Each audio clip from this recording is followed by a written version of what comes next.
Salut à tous, on apprend que Papa est forfait pour le rassemblement des buts alors qu'il effectuait un exercice de frappe, il s'est blessé à la cuisse droite.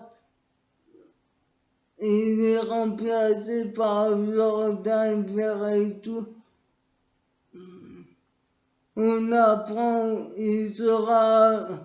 Papa sera absent peut-être, il sera absent jusqu'en 2022. On apprend aussi que Antoine Griezmann a été invité par le club de Finlande de hockey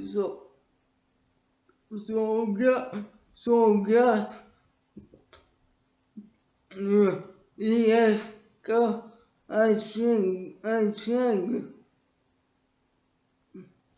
qui le convie ainsi que ses coéquipiers pour le match à la veille du match, qui le convoque pour un match de championnat à la veille du match face au Hibou Grand-Duc, deuxième du groupe D, avec 8 points en 6 matchs, tandis que Giroud est revenu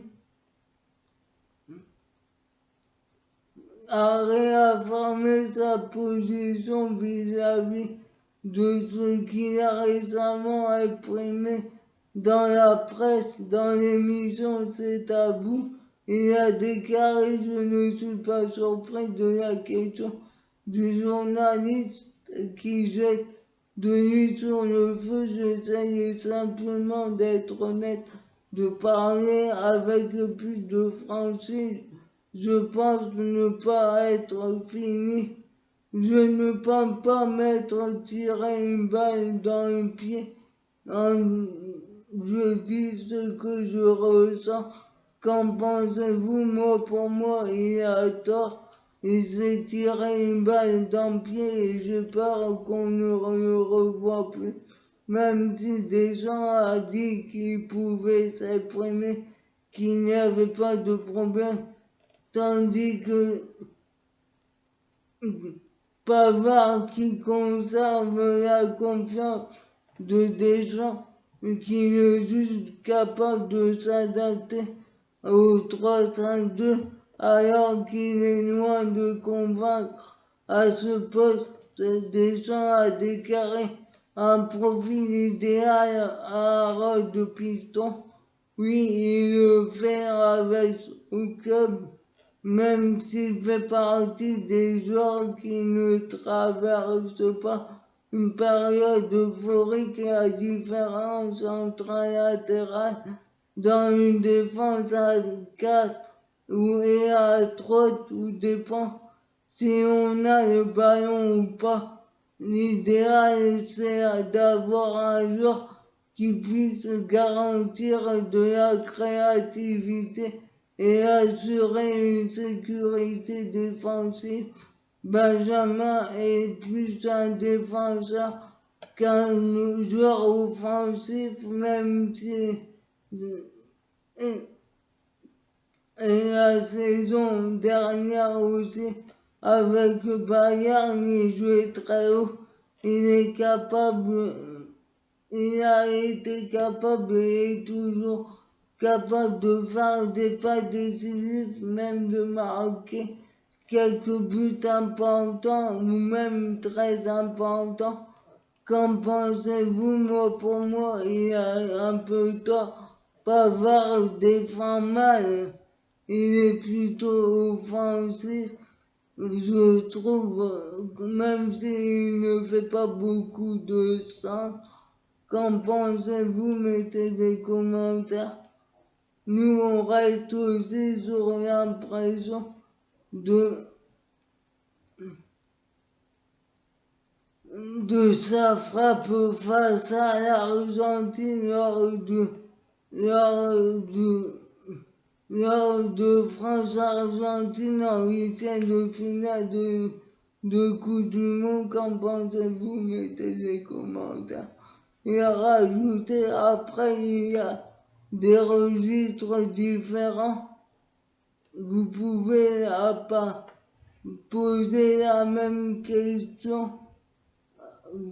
Lucas Hernandez peut jouer dans un système de l'autre côté, dans le couloir. Je répondrai la même chose, pourtant il n'a pas le même profil que son frère Lucas, que son frère ou Lucas Digne.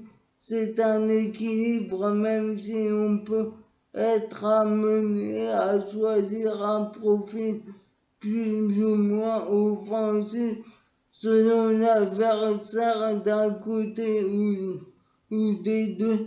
Ça demande des compensations, mais je n'ai pas de position catégorique. Est-ce qu'il est mieux dans une défense à 4? Peut-être, et encore, ça dépend de l'adversaire. Il a besoin d'un joueur devant et un joueur d'appui pour pouvoir se projeter. Ça, oui. De l'autre côté, un Théo Hernandez a moins besoin de ça car il est capable d'y aller de manière individuelle. Qu'en pensez-vous? Moi, je suis d'accord avec Deschamps. Lucas Hernandez ne monte pas assez, même s'il est fort en tant que défenseur et que j'apprécie son état d'esprit guerrier. Je préfère son frère dans le système de 3 défenseurs qui est un excellent piston. On le voit avec le Milan AC et on l'a encore vu ce week-end en son absence quand Ballo Touré était titulaire à sa place et ça s'est vu. Qu'en pensez-vous? Mais il a été remplacé à la mi-temps par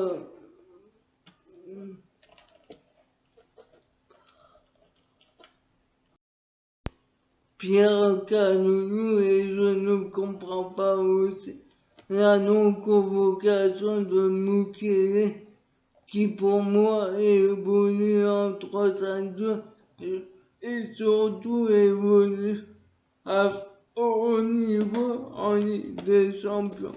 À la place de Pavard, qu'en pensez-vous? Mettez des... Et connaît le 3-5-2, qu'en pensez-vous? Mettez des commentaires et suivez-moi sur ma chaîne YouTube.